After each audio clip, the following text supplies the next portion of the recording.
What's up, guys? Welcome back to my channel. So I'm here today to talk about part 2 of the Real Housewives of Dubai Season 1 reunion. So we pick up where we left off, and that's with Stanbury unveiling Lesa Milan's Book of Lies. And it has her face on the front of it, and her nose all extended like a Pinocchio nose, implying she's a liar. Lesa responds by calling Stanbury the Wicked Witch of the Middle East, and it's like, okay, how long have you been holding on to that one, Lesa? It was giving me kind of a rehearsed read kind of vibes, but that's how it goes. And then the book is full of alleged receipts, some of which show similarities between a Mina robe design and something that Stanbury's friend allegedly designed. So it shows these alleged similarities. Lesa tells Stanbury to focus on her bankrupt business and just focus on the fact that you can't get a mortgage. And she says this after she explains that like, oh, that's a trademark design. That design's trademarked by Mina Rose. She didn't really explain it that much because she basically says trademarked and segued to talking shit about Stanbury. So in response to Lesa saying that Stanbury can't get a mortgage, Stanbury denies this. And Lesa and Ayan both, they double down and they say, oh no, you were denied a mortgage. Again, as mentioned in the last episode, everyone here basically all like saying, oh, yeah, I have a friend who says that you did this. I have a friend that says everyone here is doing it. You know, Stanbury, Ayan, Lesa, Brooks. They're all like, oh, did Brooks do it? I don't know. I think Sara also did it. Like, everyone's kind of referencing these odd third parties. But anyways, yeah. So they double down on that, and Andy straight asks, like, who cares? Like, but Lisa's basically saying, okay, instead of being worried about my business, worry about your own situation. And going right off of that, Lesa then, she says that Stanbury is allegedly in he who shall not be named notebook. You know, that notebook that was going around with all these famous people and politicians and wealthy people and shit. Stanbury is allegedly mentioned in that notebook. And this is a fact. We see a screenshot on the screen. And Stanbury mentions, she's yes, I was very, very good friends with them. We don't know if she's talking about the person who is no longer with, I don't want to say his name because I know it'll fuck up the algorithm or whatever, allegedly. If it's the guy who's already passed away, or the woman who's in jail right now, I believe. But yeah, so she says she's friends with them. And but yeah, and so this is a fact that she is in the notebook, but we only focus on that. And in turn, Stanbury, she says that Lesa was an escort in Miami. She's like, and you're a former escort. Lesa denies this, and then Ayan, she says that Stanbury, she's like, oh, what did she say? Did she say something about being an escort? And Lesa says, yeah. And then Stanbury, Ayan tells Stanbury, oh, you went below the belt. And it's like, Because like I said, Ayan, she asked Lesa, she's like, oh, did she say something about being an escort? And she's like, oh, that's below the belt. And it's like, below the belt? I feel like Ayan was almost making it sound like it was true almost. Like, that's what I got from how she was saying it. I don't think it was intentional. I'm not saying that it was true. I'm just saying that the way that Ayan was like, oh, that was below the belt. It's almost like she's saying, oh, yeah, that's true. But why would you throw that in her face like that? She didn't say, oh, that's not true. That's a complete lie. That's like totally not, she didn't say something like that. She said, that's below the belt. Which kind of to me implies that's like, oh, yeah, that's true. But you shouldn't throw that in her face. How rude of you. You know what I mean? But that's the vibe that I got. It's like, ooh, okay. But Lesa denies this. That's the only thing that matters. And then Stanbury, she says, oh, Lesa doesn't even live in Dubai. She lives somewhere else. I think she lives in Jabari. So it sounds like a suburb or a neighborhood of Dubai or whatever. And she's like, oh, you shouldn't even live there. And Lesa responds by saying, oh, I'm where the money resides. And we're like the real money people, like where the real people with money are. And Stanbury's like, I think the Prince of Dubai lives where I live. Like, and Andy's like, oh, you guys are all rich. Calm down. And then Brooks and Sara, they both shout out Nina because they say, oh, Nina's the richest, but we'll talk about that another time. Because allegedly they say that Nina's super rich, probably through, I don't know, maybe through Munaf's business stuff. I don't know, but Nina's allegedly super rich. And Lesa kind of throws a fit over this. She's like, how? No, she isn't. Like, so she's not the richest. Like, says who? And Brooks and Sara, they're both like, no, yeah, she is. But granted, Brooks and Sara are both good friends with Nina. But Lesa and Nina, as we found out later on, they go back like 7 or 8 years. And it's like, Lisa's just big mad at Nina throughout this whole, like, thing, to be honest. But speaking of Nina, I have to get focus on this for a bit. The French fry thing comes up about Nina requesting French fries at Lisa's fashion show. And it's like, that annoyed the fuck out of me. That was actually, Nina was the focus of that, of my, like, because, you know, every episode I have, like, oh, a certain housewife, and it's the focus of the episode or whatever. Nina was the focus of that one, and it was like, oh, you and your damn French fries. Because she was at the fashion show, and she, like, essentially demanded French fries from, like, a server. And she kind of defended this by saying, oh, you know, I'm vegetarian, blah, blah, blah. But Lisa says, no, there were vegetarian options on the menu. Like, French fries were not on the menu.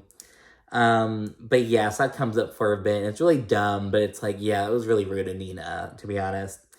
Then they keep talking for a bit, and then Nina refers to Lisa as her so-called friend. And Lisa acts all bothered. She's like, wow, Nina, really? Your so-called friend? And she acts all bothered as she hasn't been being weird about Nina all season, as she hasn't been accusing Nina of, like, being fake with Stanbury, like, and even before this in the reunion, she's just kind of, like, has something against Nina. And for the life of me, Nina doesn't seem like, it seems like one-sided beef between Lisa and Nina, to be honest, you know? And it's like, oh my gosh. But, and yeah, so she's acting all bothered. And it's like, girl, like, oh, so you're bothered by Nina doubting your friendship as if you haven't been continually doubting. And she continues to doubt Nina's friendship throughout this episode. So it's like, whatever, Lisa. Lisa then brings up again that Nina is allegedly the reason that Lisa was so apprehensive about Caroline Stanbury.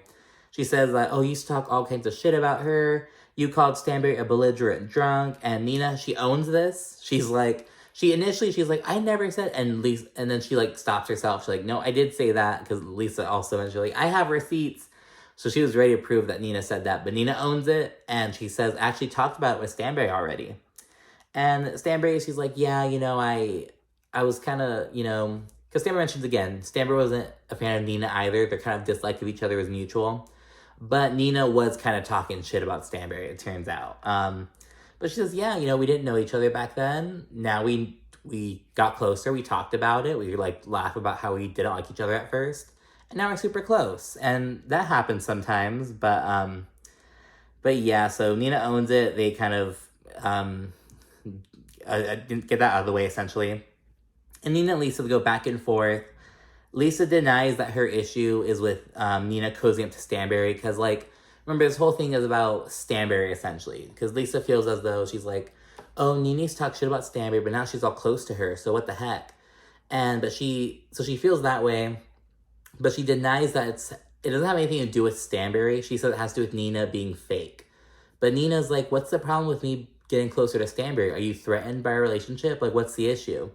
And I kind of see where Nina's coming from with this, to be honest. It's like, it seems like Lisa's just kind of trying to stir up shit. But yeah, she's saying that's about Nina looking fake, allegedly. But Nina's calling bullshit on that. And then at this point, it's revealed that their friendship goes back 7 or 8 years. And yeah, they go back the longest out of the whole group. And Lisa and Nina, they kind of icily agree to kind of try moving on.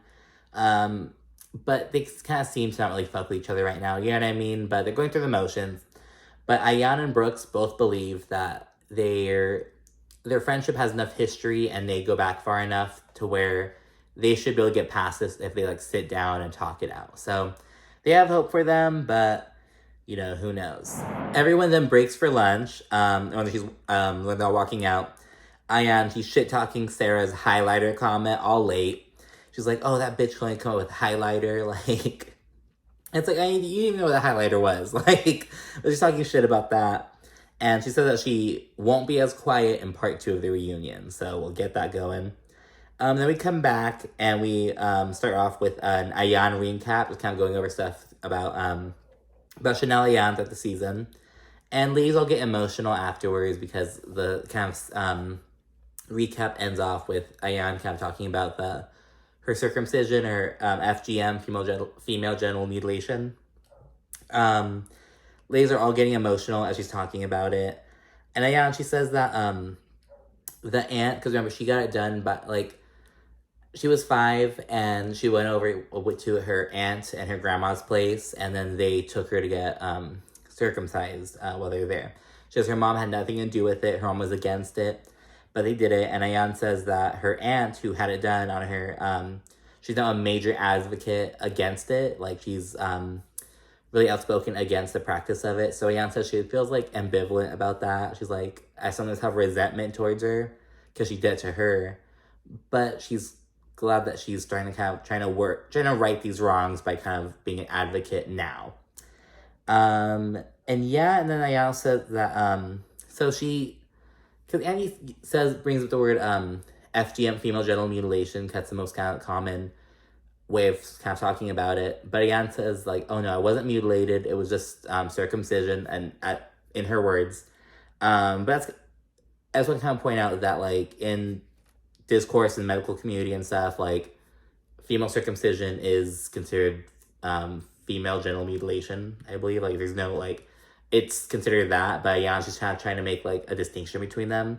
Because Ayan says that, like, her clitoris wasn't affected by the procedure. She was, like, they sewed her labia, but her clitoris was, like, left. They didn't, like, remove it or nick it or anything. So she kind of makes that distinction somewhat. And then she speaks on how it affected her relationship at first. That she used to be really private and secretive about, like, when she'd shower and stuff like that. She'd just be really private about it. She obviously couldn't, like, have sex while she was sewn up like that. And she was living in Brazil shortly after she got married to her husband.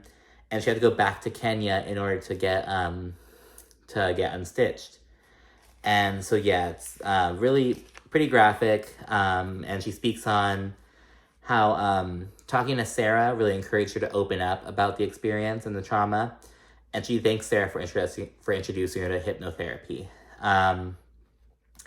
But yeah, and then we get a viewer question about Ayan, about how she referred to Nina as mashed potatoes with no butter. And Nina points out that she's like, oh, and you said that when you were apologizing to me for your behavior at the episode 1 dinner. Because Nina threw a dinner party at the end of episode 1, and Ayan got into it with Stanbury and Brooks. And then after that, Ayan invited Nina out to like lunch to kind of apologize. And while she was there, she described Nina as mashed potatoes with no butter. So Nina points that out. She's like, you invited me to apologize, and you disrespected me.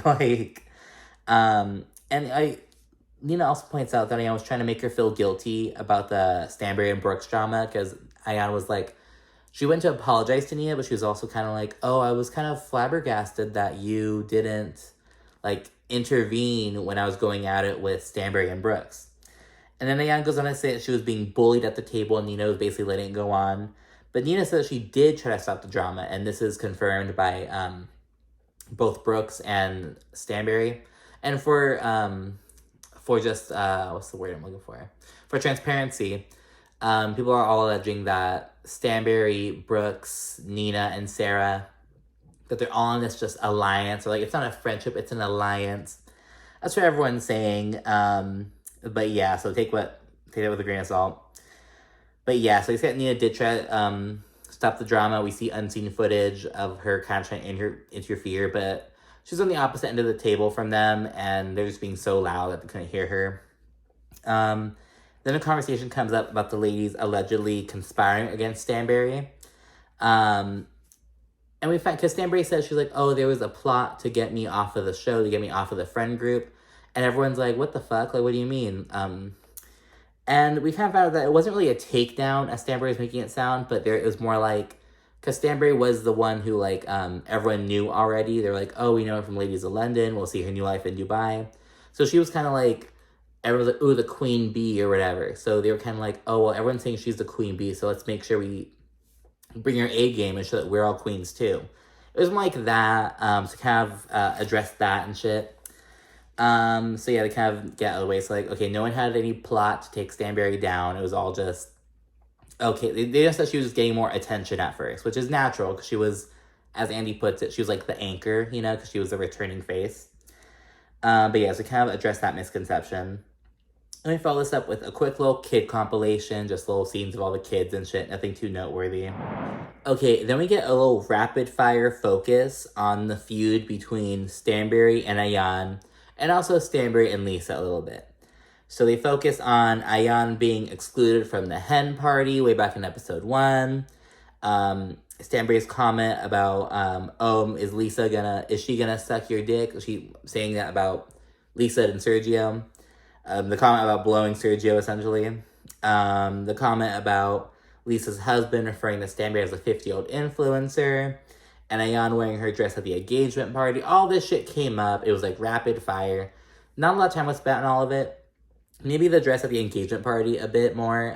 Stanbury spoke on how she felt bothered by the train, like the long train. And she was also bothered that Ayan was wearing a blonde wig. She was like, Stanbury straight up said, if you had dark hair with that long train, it may have not bothered me that much, but she felt like just looked like her from behind or whatever. They talk about that for a bit, but yeah, they kind of get that out of the way pretty quickly. And then the fight between Ayan and Stanbury at Nuri Island comes up. Everyone there, including Ayan, they all think that Ayan misinterpreted what Stanbury was saying. They thought that Ayan overreacted, didn't know really what was going on, and just went off. It was overly defensive. And Ayan apologizes to her. And they did also discuss Sergio like swooping down to the island to save Stanbury while Ayan had to just kind of go through it by herself. They speak on how Black women are kind of seen as having to be strong, while white women are seen as more fragile and delicate. And so we spent a little bit of time with that. But again, these issues were kind of like quickly talked about and then moved on from. I think it's because it was just a 2-part reunion. But yeah, so they kind of speak on that for a bit. And then Ayan and Stanbury, they also discuss the state of their friendship and how they can move on. And it seems that they really have hope for where they're coming from. They speak on how Ayan seems to have an armor and just be really guarded off because of her trauma and her history, and she seems distrustful of others. So kind of talk about that and how they can move on with their friendship, and we really do seem like there's some hope for them.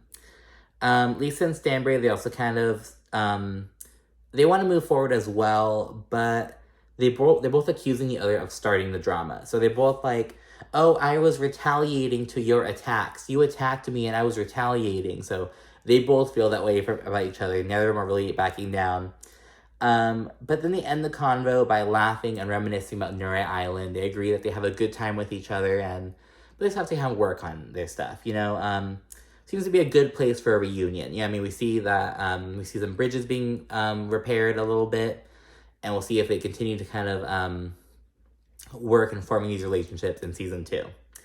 And then the ladies, they then reveal the gifts that they brought for another housewife. It was kind of not a white elephant, but just kind of like bringing a gift for someone else. This was inspired by Ayan, because she, throughout the season, we saw her bring different items to people's houses and shit. Like, she brought lemons for Brooks. She brought the goat for Lesa. She brought onions for Sara, shit like that. Ayan, she brought Stanbury a fire extinguisher. And this was a symbol for kind of, it was a name of starting over and putting out past fires. So it was a really symbolic gift. Stanbury bought Lesa a sock puppet. And this was a reference to her shade about Lesa puppeteering Ayan. She was like, oh, Lesa's the puppet master and she's puppeting Ayan. So she brought her that little sock puppet. Lesa brought Nina a book called How to Be a Friend. Clear as day, direct shade. It was like, holy shit, Lesa. But yeah, so she brought that. So, I don't know, they hugged afterwards, and we see that, I don't know, because again, I don't see Nina having a problem with Lesa. Lesa just feels like, I don't know, it's very much giving kind of like how Sonia was kind of going in after Drew in early season Atlanta of this past season. It's kind of giving that. It's like Lisa's going in after Nina because she almost feels like Nina's like disposable almost. I don't know. I kind of get that vibe. So like clear shade. Nina brought Sara like something to start a podcast, or like something with like podcasting equipment, and this is a reference to how people saw Sara as being preachy. So she's like, if you're so preachy, you can start a podcast. So here you go. Sara, she, for Brooks, she wound up booking a trip to the Maldives for both of them. This seemed to be just an ode to their friendship, about how they kind of had a rocky start, but they're now super close. So she booked them a trip together. In response, Stanbury is like, I got a fucking fire extinguisher. What? And then Brooke, she brought Ayan lemonade, because it's a reference to her earlier thing about, oh, we're making lemons. We're going to make lemonades out of lemons. Lemonade out of lemons, excuse me. And a fucking an English language dictionary. That was the funniest one. It was like, oh my god. But it's all good vibes. But again, I'm kind of really side-eyeing whether Lesa likes Nina, to be honest. But it was a really good season. I think that everyone will come back for season 2. Let's keep it as is. I think the person who's most in danger of being demoted or axed is Nina Ali. But I think this thing she has going on with Lesa is kind of, might help her out. And also, people online were kind of pleased with her performance in this second part of the reunion. They're like, Nina really kind of held her own, because Lesa was going in on Nina. Lesa was on a mission with her buggy eyes. I like Lesa, but I'm talking shit. But yeah, it was really good vibes. And yeah, it was all in all, pretty good season. Nice little 14 episode wrap up. And that's it. So thank you so much. If you've been watching from the beginning, thanks for sticking around for this long and sticking out Dubai this past season. A lot of people were talking shit about it, saying, oh, it's not really giving what I expected. But, a lot of housewives have shitty first seasons, give them a chance, and it did something, I'm excited. I will be watching in season 2, and I'm excited for it. So thank you for watching. Be sure to rate, comment, subscribe, and stay tuned for more housewives shit. I'll be recording Atlanta, the reunion, part 1 of the reunions, fairly soon, I believe tomorrow.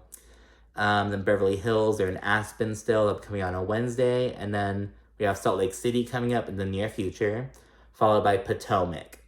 And then I'm expecting the next installment to be Miami from Peacock. Either Miami or Ultimate Girls Trip 3. But we got a nice little change coming up, so I'm excited for it, and I hope you are too. Thank you again for watching. Bye.